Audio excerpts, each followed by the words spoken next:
सूत जी महाराज कहते हैं कुछ स्थान विशेष टू विशेष है, जहां जाने पर, जिनकी पूजा करने पर,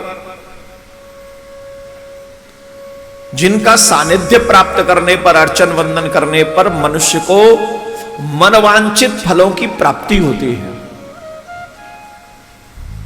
जो चाहते हैं वो मिल जाता है उन स्थानों पर चलने पर। वो हैं भूत बावन भोलेनाथ के 12 ज्योतिर्लिंग। कितने? 12 ज्योतिर्लिंग, जहां नित्य निरंतर भूत भावन भोलेनाथ आज भी वास कर रहे हैं। बोलो राधे राधे। ऐसे धीरे नहीं, जोर से बोलो।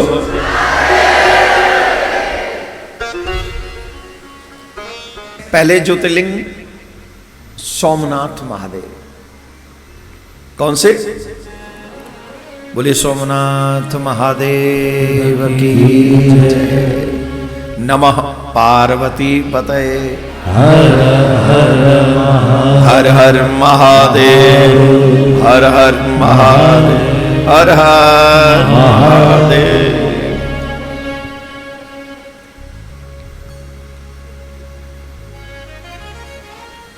सोमनाथ महादेव जो गुजरात में स्थित है, जिसे बाहरी आक्रांताओं ने भी तोड़ने का प्रयास किया था। स्वयं साक्षात भूत भावन भोलेनाथ प्रथम ज्योतिर्लिंग के रूप में वहां पर विराजमान है, प्रत्यक्ष रूप से विराजमान है, आज भी विराजमान है। ये ज्योतिर्लिंग प्रकट कैसे हुआ? सुनिए। दक्ष प्रजापति की 27 पुत्रियों से, कितनी? 27 दक्ष की पुत्रियों से चंद्रमा का विवाह हुआ। वो सभी 27 कन्याएं चंद्रमा की पत्नियां थीं। चंद्रमा जो थे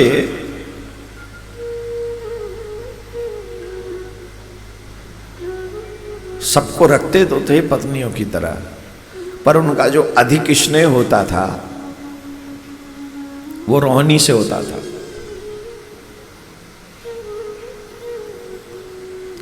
और जब रोहिणी से उनका स्नेह होता था तो बाकी की 26 बड़ी परेशान रहती थी। हमारे ऊपर तो ध्यान ही नहीं देते, हमारी तरफ तो देखते ही नहीं है। अरे हमारे पिता ने हमारा भी विवाह इन्हीं से किया है, तो इनको हमारी भी बात माननी चाहिए, हमें भी समय देना चाहिए, हमारे पास भी आना चाहिए, आदि आदि।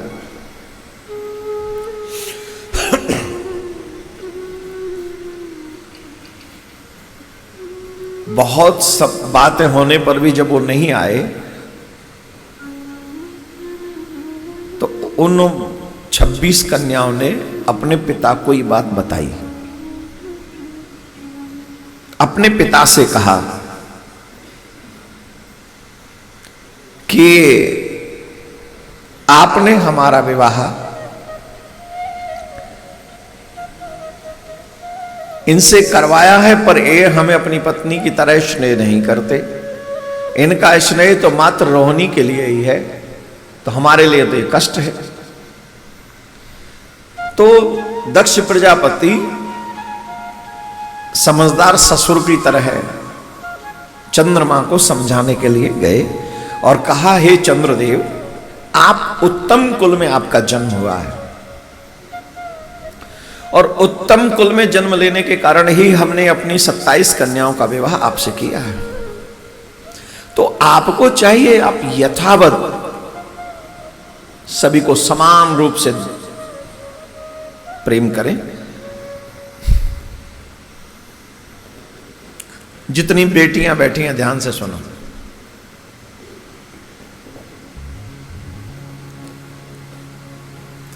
विवाह हो जाने के बाद छोटी छोटी बात कभी मायके में नहीं करनी चाहिए। अगर घर चलाना है तो। आजकल की बहुओं को देखिए, वो सासू मां के साथ ज्यादा समय नहीं बिताते हैं, मम्मी के साथ वीडियो कॉल पे ज्यादा समय बिताती हैं और मम्मी के द्वारा संचालित होती हैं। और जब मम्मी के द्वारा संचालित होती हैं तो मम्मी की जिम्मेदारी तो तुम्हारा घर नहीं है, मम्मी की जिम्मेदारी तो तुम हो, मम्मी की जिम्मेदारी तो तुम्हारा भावना है, तुम्हारी इच्छाएं हैं। वो तो अच्छा, कौन सी मम्मी चाहेगी कि मेरी बेटी झाड़ू लगाए?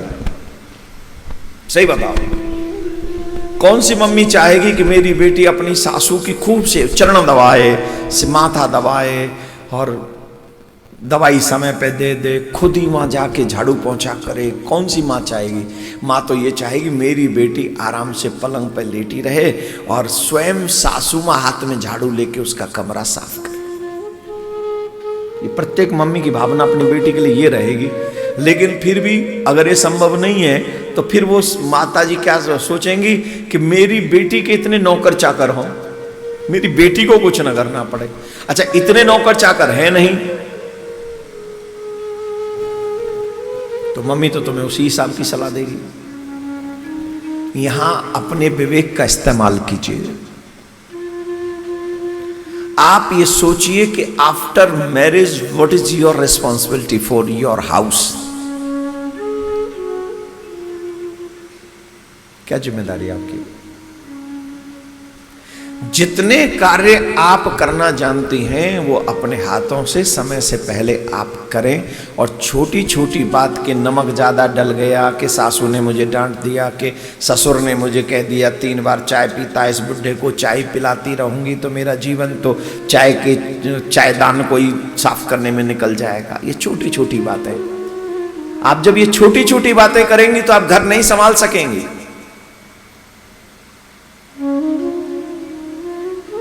आपको हर छोटी छोटी बात को स्वयं हैंडल करना चाहिए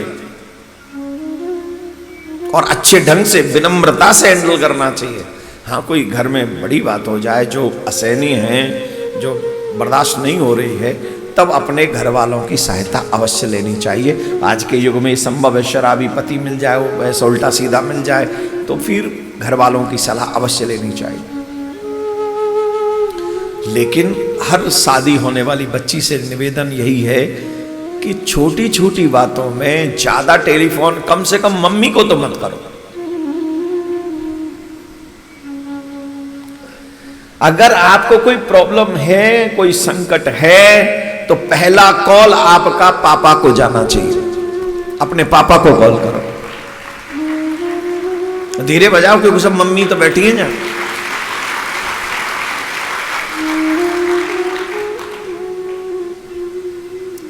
आप जब पापा को कॉल करेंगे तो पापा वो आइडिया नहीं देगा जिससे तुम्हारा घर टूटे, पापा वो आइडिया देगा जिससे तुम्हारा घर बचा रहे, तुम बचे रहो। और पापा का दबाव भी होगा उस घर पे, ये नहीं करना, ये नहीं करना, ये नहीं करना, तो सावधान रहो। जैसे दक्ष, ये हम अपने आप से तो बोल नहीं रहे, दक्ष प्रजापति की पुत्रियों ने यही बात मां को तो नहीं कही, अपने पिता को कही। पिताजी हम परेशान हैं। तो फिर चंद्रदेव के पास में पिताजी गए और उन्होंने कहा भैया उत्तम कुल में आपका जन्म हुआ है और आप ऐसा दुर्व्यवहार कर रहे हैं, ये ठीक नहीं है। आपको चाहिए कि आप सदव्यवहार करिए, सबको समान प्रेम कीजिए। तो दक्ष प्रजापति को लगा कि हमने समझा दिया है, शायद अब ये आगे से ऐसा नहीं करे। पर दक्ष प्रजापति की बात को चंद्रदेव ने नहीं माना। और जब 2-4 दिन और निकले, 10-15 दिन और निकले, महीना निकला, फिर भी नहीं माने। फिर बेटियां गई, बोले पिताजी क्या समझा के आए हो रे, तो वैसे ही हैं, वैसे ही हैं, नहीं सुधर रहे। बोले सुधर रहे, एक छटांक नहीं। बोले अच्छा अभी लो। फिर गए, फिर समझाया और समझाकर कहा, श्रूयताम चंद्र चतपूर्वम पार्थितो बहुधा मया।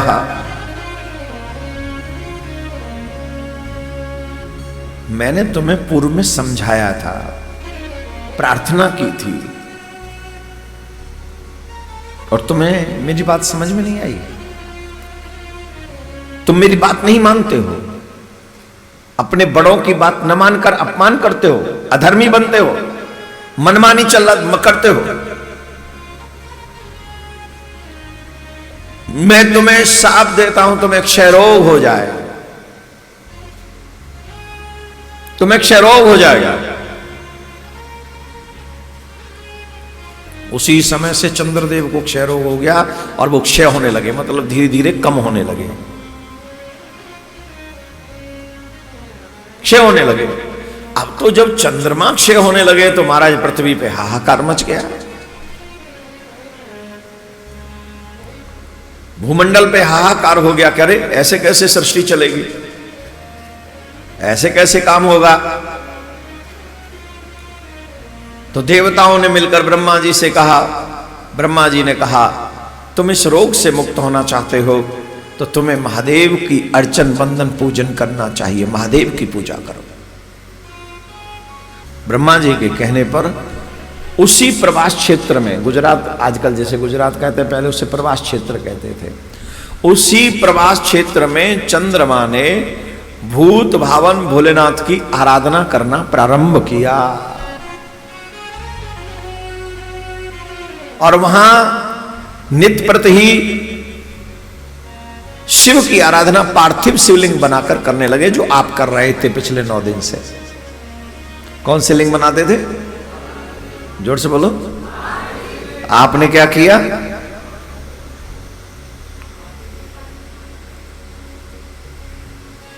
वही पार्थिव शिवलिंगों का निर्माण उसने किया और फिर इससे शंकर भगवान बहुत प्रसन्न हुए। एक और बात, यहां चंद्रमा ने करोड़ों की संख्या में महामृत्युंजय मंत्र का जाप किया, तब महादेव प्रसन्न हो गए। बरम वृष्णीर्भद्रम ते मनसा यत् समीपसतम। हे भद्र, हे चंद्र, मैं तुमसे बड़ा प्रसन्न हूं, तुम वरदान मांगो, मुझसे क्या वरदान चाहते हो। तब चंद्रदेव कहते हैं, हे नाथ, यदि प्रसन्नो देवेश किम साध्यम भवेन् मम तथापि मे शारीरस्य क्षयम वारय शंकरः। हे देवेश, यदि आप मुझ पर प्रसन्न हैं तो मेरा कौन सा कार्य ऐसा है जो संपूर्ण नहीं होगा। हर कार्य तो आपकी प्रसन्नता पर सिद्ध हो जाएगा। फिर भी हे शंकर भगवान, मेरे शरीर में जो ये क्षय रोग लगा है, आप इसे दूर कर दीजिए, आप मेरा अपराध क्षमा कर दीजिए और मुझे निरंतर मेरा कल्याण हो, ऐसा आशीर्वाद दीजिए। शंकर भगवान बोले, पक्षे चक्ष्यताम चंद्र कलाम ते च न दिने दिने पुनश्य वरदाम पक्षे साम कलाम च निरंतरम। देखो, हमारे ससुर जी ने साफ दिया है, हम लोग भाई भाई भी हैं, तुम्हें भी दक्ष की पुत्री मिली, हमें भी दक्ष की पुत्री मिली, ठीक। और वो हमारे ससुर जी हैं, हमसे तो वैसे ही वो रूठे रूठे से रहते हैं, और तुम्हें और ठीक कर दें तो घर में और कलेश हो। हमारे ब्रज में कहे मेरी जान को और कलेश रह जाएगा, पर तुमने तपस्या की है, इसलिए तुम्हारा अधिकार है कि तुम हमसे कुछ मांगो और हमारा दायित्व बनता है कि हम तुम्हें कुछ दें। तो सुनो, हम जो तुम्हें दे रहे हैं उसे सावधान होकर सुनो। तुम्हें जो ये क्षय रोग हुआ है, महीने में 2 पक्ष होते हैं, महीने में एक कृष्ण पक्ष और एक शुक्ल पक्ष। तो कृष्ण पक्ष में ये क्षय रोग तुम्हें क्षय करता रहेगा, धीरे धीरे धीरे धीरे घटते चले जाओगे। और शुक्ल पक्ष में ये क्षय रोग नहीं, तुम्हें फिर ये बढ़ता हुआ चला जाएगा। ये बढ़ते, शुक्ल पक्ष में तुम बढ़ते हुए चले जाओगे। मिटेगा नहीं, लेकिन तुम इसके कारण से मिटोगे नहीं। 15 दिन घटोगे, 15 दिन फिर बढ़ोगे। तो आप कह रहे होंगे समझ में आया कि नहीं आया? किस किस को समझ में आ गया? घटना बढ़ना, चंद्रमा को देखे हो, जब अंधेरी रात होती है तो उन रातों में उन रातों को कृष्ण पक्ष कहते हैं। उन दिनों में चंद्रमा घटता है। और शुक्ल पक्ष, जिसे हम उजियारी रातें कहते हैं, उन रात्रों में चंद्रमा बढ़ता है। तो उस समय घटने वाला जो समय है वो क्षय रोग है, बढ़ने वाला जो समय है वो क्षय रोग से मुक्ति है। तो शंकर भगवान उसे क्षय रोग से मुक्त नहीं करते, पर 15 दिन तुम बढ़ोगे भी। इसलिए पूर्णिमा के चांद की पूजा की जाती है। पूर्णिमा का जो चंद्रमा होता है, पूर्णिमा की जो चांदनी होती है, पूर्णिमा के चंद्रमा की रात्रि में जो साधना होती है,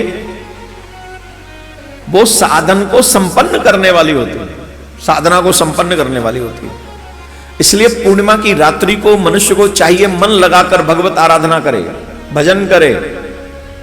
जहां चंद्रदेव ने तपस्या की थी, वहीं पर सोमनाथ महादेव का यह मंदिर है। सोमनाथ लिंग का दर्शन करने पर मनुष्य संपूर्ण पापों से मुक्त हो जाता है और इस लोक में मनोवांछित अभिष्ट फल प्राप्त करने के बाद वह स्वर्ग के लिए चला जाता है। यह शिव पुराण में लिखा है। जिस फल की इच्छा को लेकर वो यहां तीर्थ में स्नान करता है, सेवन करता है, उस व्यक्ति का वो भाव निश्चित रूप से पूर्ण हो जाता है। एक और बात सुन लीजिए, सोमनाथ धाम में एक कुंड है जिसका नाम है चंद्रकुंड। क्या नाम है? चंद्रकुंड। जो मनुष्य 6 महीने रहकर वहां उस चंद्रकुंड में स्नान करता है, तो उसे अगर क्षय रोग लगा हो वो समाप्त हो जाता है। और बड़े से बड़े रोग अगर लगे हों तो वो रोग भी, असाध्य रोग भी वहां सही हो जाते हैं। अगर 6 महीने वहां रहे, चंद्रकुंड में स्नान करे, पार्थिव शिवलिंग का निर्माण करे, उसका अभिषेक करे, उसका विसर्जन करे, 6 महीने ये साधना करे, तो उसके बड़े से बड़े रोग वहां पर नष्ट हो जाते हैं। मैं नहीं कह रहा हूं, शिव पुराण कह रहा है। इसे पढ़ भी लेना तब जाना। राधे राधे बोलना पड़ेगा, जोर से बोलना पड़ेगा, और जोर से बोलना पड़ेगा।